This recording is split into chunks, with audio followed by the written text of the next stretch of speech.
Today, I stand before you with gratitude overflowing.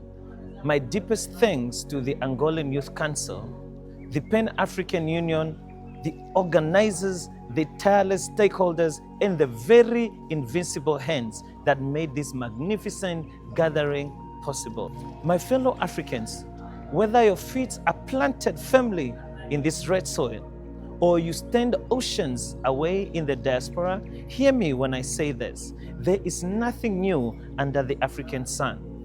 The melodies sung in Namibia find harmony in the marketplaces of Kenya. The storms endured in Malawi are not foreign to Angolan shores.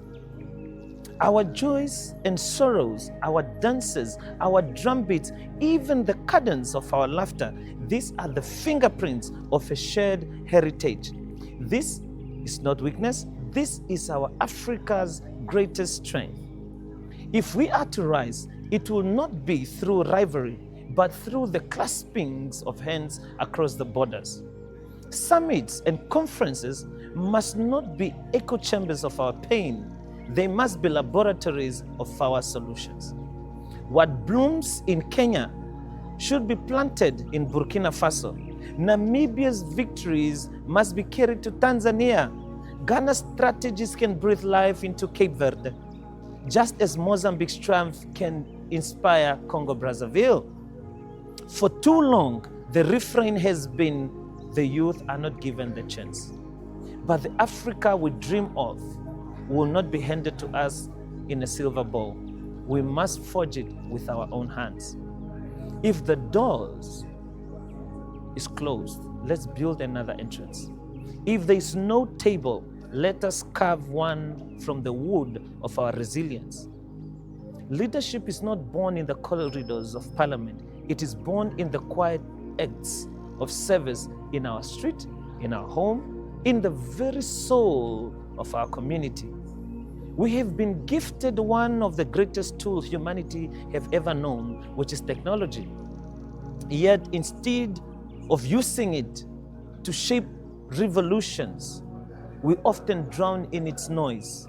The endless snapshot in bars, clubs, creating memes that wound others, the petty wars on social media. That is not digital power, that is digital decay. Let us reclaim this power. Let our mobile devices be weapons of awareness, bridges of connection and vessels of innovation.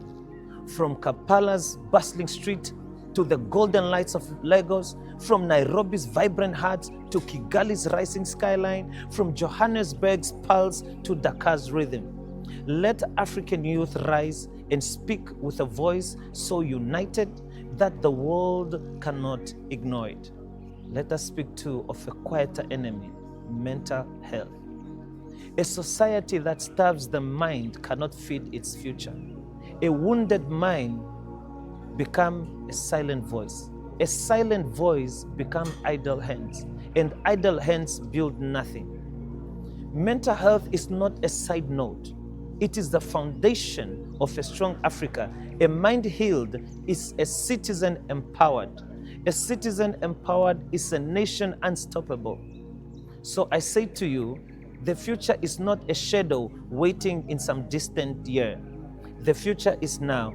It breathes through us, it moves through us, it calls us to act, not tomorrow, but today. Let history not remember us as the generation that dreamed. Let it remember us as the generation that did. I'm Leonard Akathingo, President of the Poppy Assistant Foundation, author and mental health activist, standing with you for an Africa that rises, united, unshaken, and unstoppable. Thank you very much.